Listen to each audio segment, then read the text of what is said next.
Bonjour à tous, bonjour à toutes. Bienvenue dans 5 minutes pour me faire du bien. Alors, ce confinement, si on faisait un petit bilan, c'est quand même drôlement intéressant. C'est quand même quelque chose de particulier. Un jour on pourrait dire j'y étais, je l'ai vécu. Alors moi qui crois que tout a sens dans la vie et que tout arrive voilà, au bon moment, quand on est prêt, je me dis ce confinement, il est arrivé au niveau de nos âmes, à un moment particulier de nos vies, pour nous faire prendre conscience de choses essentielles, pour nous faire prendre conscience de qui nous sommes, pour vraiment aller chercher ce qui nous tenait à cœur. Ça nous a permis de déployer des ressources, d'aller explorer encore plus en profondeur qui l'on est. Ça a permis d'avoir d'autres relations avec les autres, de créer, inventer tout un tas de nouvelles façons de vivre. Alors vous, c'est quoi? Si vous aviez à poser comment votre loup blanc s'est totalement révélé, parce que c'est vraiment ça, hein. L'humain, il est ainsi fait, c'est quand on a des situations difficiles qu'on a comme un élan d'aller chercher le meilleur en nous.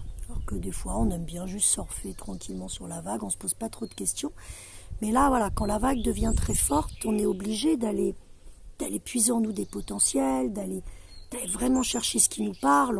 On est obligé d'avancer. Il y a quelque chose de très beau, de très résilient, de très créateur en nous. Donc moi, je vous invite aujourd'hui vraiment, que ce soit par écrit, en faisant une petite vidéo, en vous le disant à vous-même, en prenant un temps de méditation, c'est comment j'ai grandi de ce confinement et de vraiment détailler toutes les parts de loup blanc. Alors bien évidemment, chacun aura vécu à sa façon. Si aujourd'hui, dans ma maison, je demandais à chacun quel est son loup blanc, on aurait l'impression qu'on n'a même pas vécu au même endroit, ni au même moment, parce que chacun a vraiment dans justement ce retour à soi, cet empêchement d'aller chercher ce qui nous manque à l'extérieur, et tout ça nous a mis face à nous-mêmes en fait. Et ce qu'on a vécu, c'est notre vibration, c'est qui nous sommes.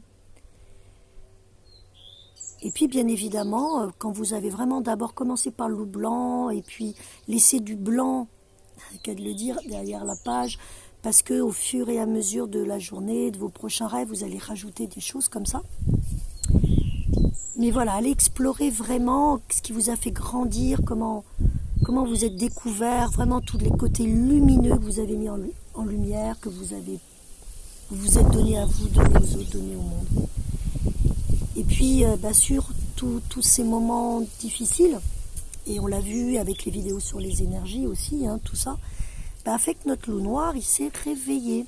Alors le loup noir, c'est quoi? C'est la part de nous blessée, qui est encore bloquée dans des traumas, parfois, que ça fait revivre.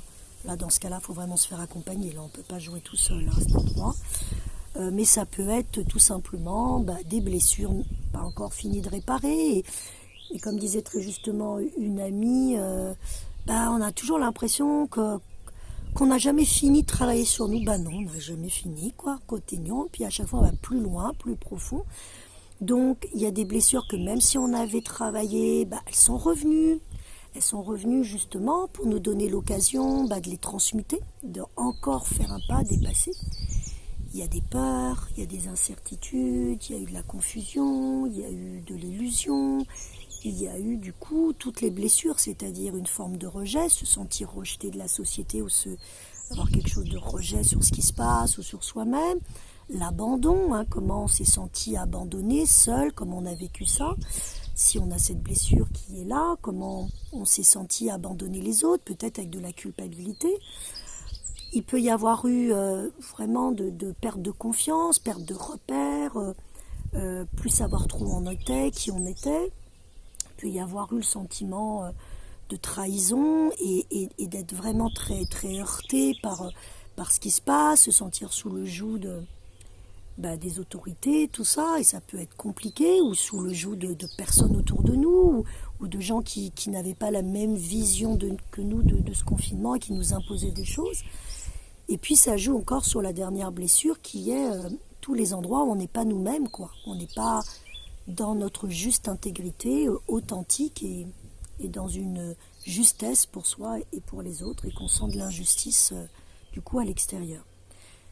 Alors ça aussi c'est chouette de faire la liste de ce qu'a réveillé votre loup noir, et sûrement d'aller voir aussi ce qui s'est réveillé mais ce qui s'est transformé. C'est-à-dire que ça a été peut-être là au mois de mars, c'était peut-être là début avril, mais c'est peut-être plus là en mai. Donc prenez vraiment le temps de prendre conscience de votre évolution et de tous les pas de transformation et de libération que vous avez menés. Et puis prenez conscience de ce qui reste encore actif. Et là, ça vaut le coup de se dire, voilà, j'ai tout mon loup blanc pour aider ce loup noir. Et puis je vais vraiment mettre mon énergie à transmuter, à transformer ça. Déjà, toutes les vidéos que je vous donne vous incitent à trouver déjà plein de pistes. Et puis toutes les pratiques sur le site Corinne Vidal vous aident. Et puis ensuite, se faire accompagner en disant, voilà, j'ai déjà déblayé le terrain, tout ça c'est chouette, tout ça j'ai réussi à m'en sortir tout seul, mais là c'est bloc.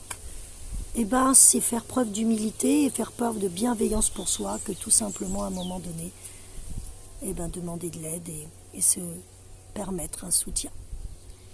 Alors comment allez-vous sortir de ce confinement? Quel est votre bilan? C'est intéressant, n'est-ce pas?